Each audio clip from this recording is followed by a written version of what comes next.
Hey everyone, I am Dan O'Callaghan and welcome to Do Art with Dan. So it's Sunday morning here in Australia as I'm filming this, and I was just going to chill out and relax, but then I noticed Jake Parker uploaded a video drawing a Dragon Mech.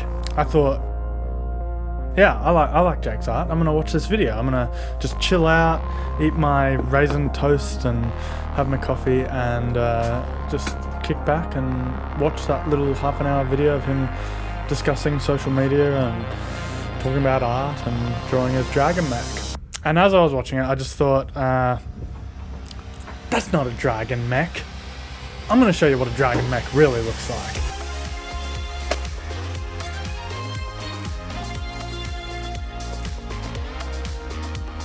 So this is not a video to knock him especially, it's or his art, which I think is really cool, but I just felt like doing a bit of fan art really.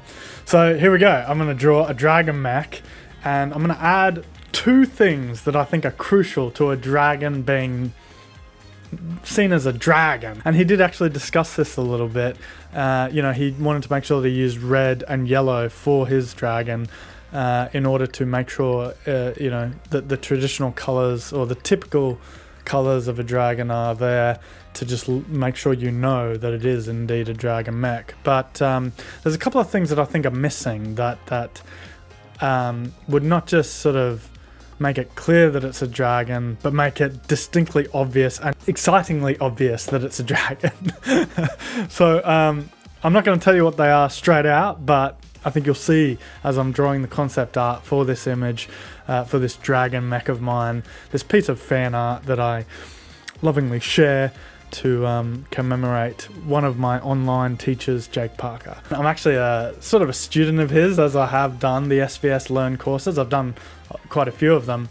I think it was back in 2017, around January, February, March, early that year. I did like a whole month of just all of the SVS classes that I could, every day for a month. I just sat there watching them and drawing, and actually I think I have a whole workbook of it.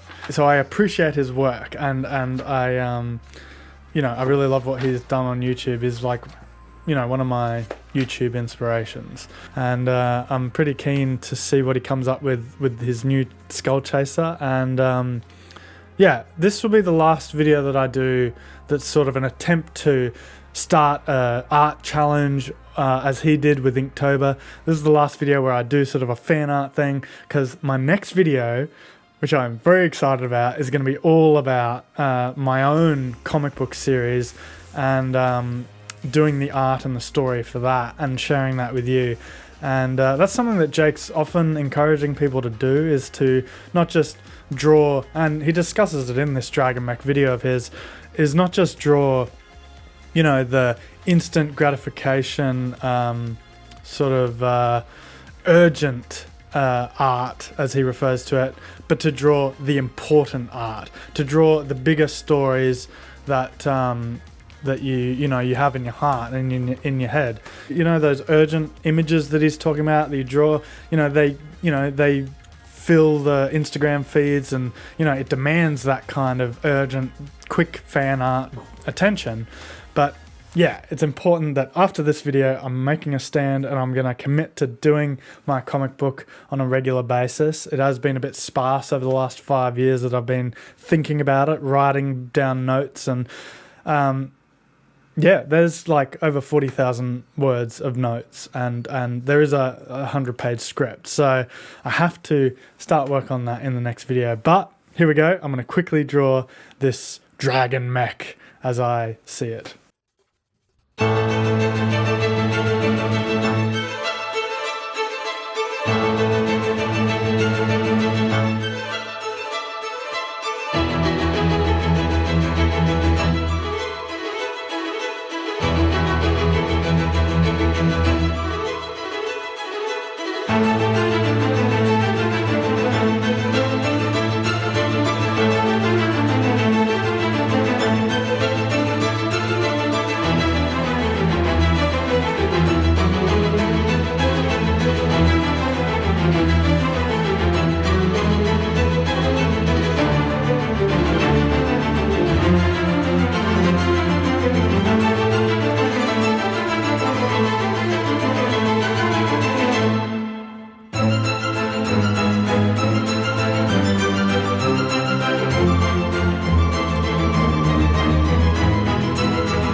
You know what I've just realised? Jake Parker is probably already making character like this.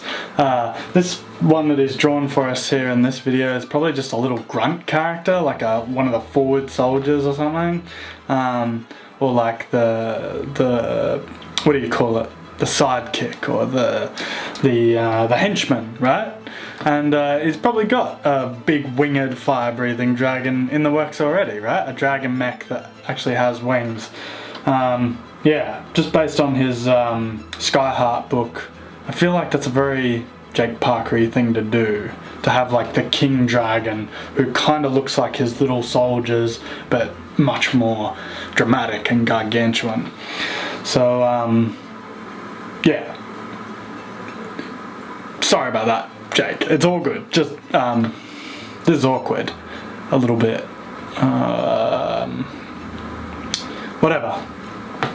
Just ignore this, you know. Yeah, I'm sure his will look way better than mine anyway, right? Yeah. Alright, anyway, back to it. I'll get on to the next tip and we'll be doing some colouring soon. Alright, cool.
Well, I suppose this video looks pretty much like any of my other videos at this point, with the, you know, sped up, what do you call it, 20 times speed drawings and whatnot, and just a little bit of rambling. But I did have an ambition to, like, jump into some, like, tips and whatnot, you know, like 3 things you might not have considered doing art.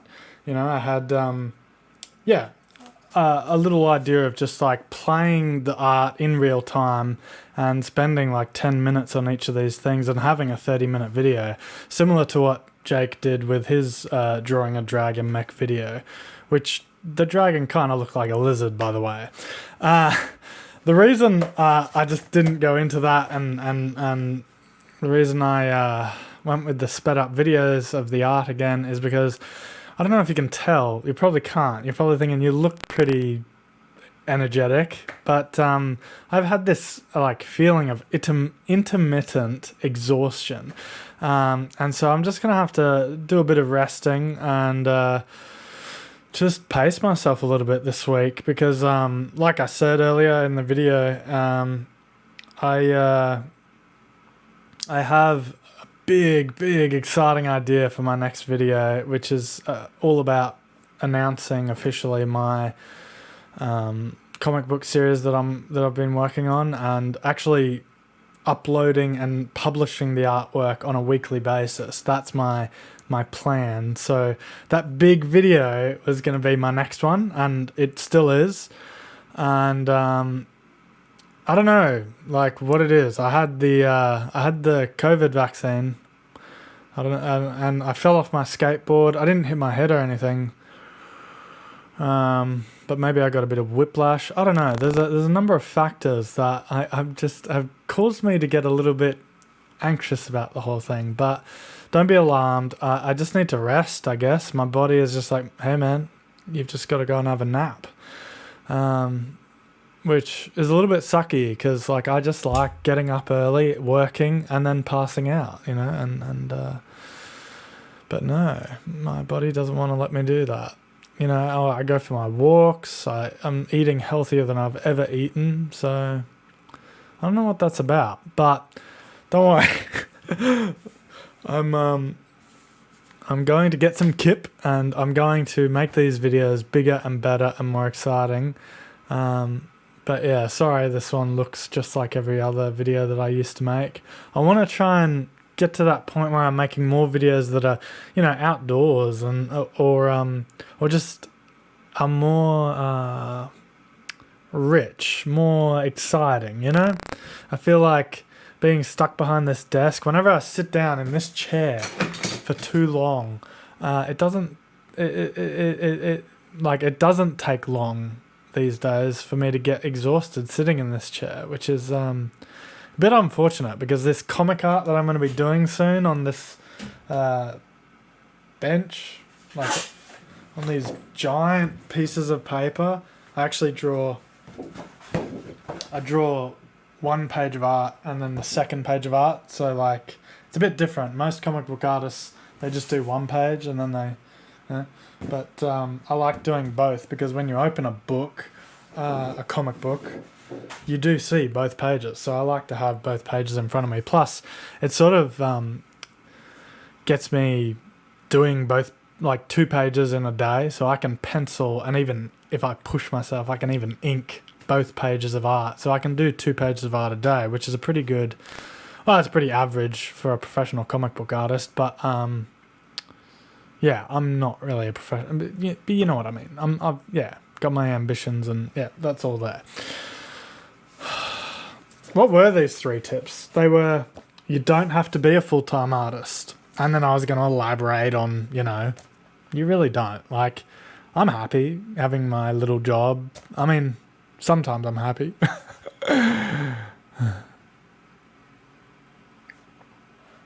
You're more at risk of social and emotional challenges as somebody who does art.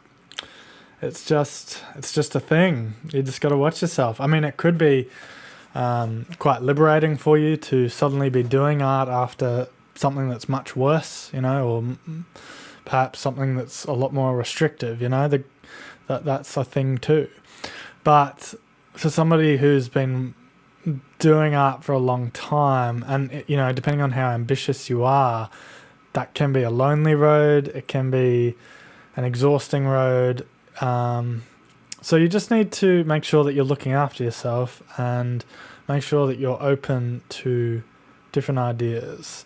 And there was actually a much harsher version of elaborating on that point that I had, where I sort of said, you know, people who do art are sort of at risk of becoming assholes. You know, your musicians, your writers, you know. And the reason is, like, doing a lot of work that involves characters of some depth and some emotional interest. And, of course, you know, moments of levity. I mean, if your story hasn't got laughs and tears, then it's maybe not as well-rounded as it could be. But the point is, to create works like that, you do have to put a lot of yourself into it, and you have to sacrifice a lot of time to do that. And like I love writing, and you know, maybe even a tiny bit more than drawing, but I love drawing too. But the point is, you can love something and still be exhausted by it and still be turned into an asshole by it. So just watch yourselves. Like, I'm going to see a psychologist on Friday, a counselor on Friday, and just talk about my anxiety and just look after myself in that way. And I'm just saying that you, as somebody who's creating art, you know, you need to, maybe you do need to think about that as well. I mean, that's not even to mention, like, the pressures that are going on to do with, like, you know, the COVID situation and the restrictions that come with that too. So there's a lot going on for a lot of people. What's the third thing? Do your ideas now because they'll get done. Like, there's an example. If you've got a really good idea for, like, a story that's inspired by the COVID pandemic, you should hurry up and write it, because there'll be lots of people coming up with good stories about a pandemic, you know? Like, there was a joke going around for a long while there that, you know, there'll be a whole bunch of zombie stories coming out now because of this pandemic. So yeah. I mean, there is that other famous saying, which is, you know, there are no original ideas left. And that sort of tracks a little bit. But what I mean is, like, if you're drawing inspiration from things that are happening in the world now, and you're like trying to create work that is very prescient, yeah, you need to write it, because there are other people out there already writing about it and or drawing those characters. But that's not to say that you should just follow trends either. I think you should be creating work that means a lot to you, and yeah. Anyway, I'm rambling. I wasn't going to talk for this long. I hope you guys have got something out of this video. I don't know if you can see it in my eyes, but yes, I'm really exhausted. I don't know why. I've got a little bit of energy now. I'm trying to push this edit out and get it happening, but I'm going to crash after this, and that's okay. And if you're feeling a bit exhausted and you don't feel like you can do much but the bare minimum, that's okay too. All right? So look after yourselves, do art, or don't do art if you need to just take it easy for a night. I'm gonna go to bed, and yeah.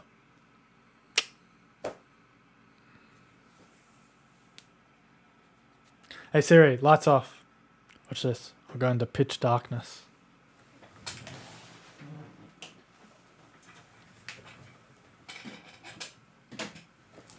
See that? Pitch black. I wonder if you can see the stars. Oh, probably not.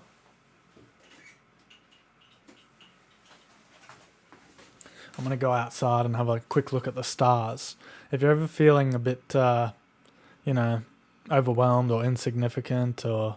Well, actually, yeah. If you're feeling like your problems are really getting the better of you, sitting outside and just laying on your back and looking up the stars... Very underestimated. Alright? Go do it.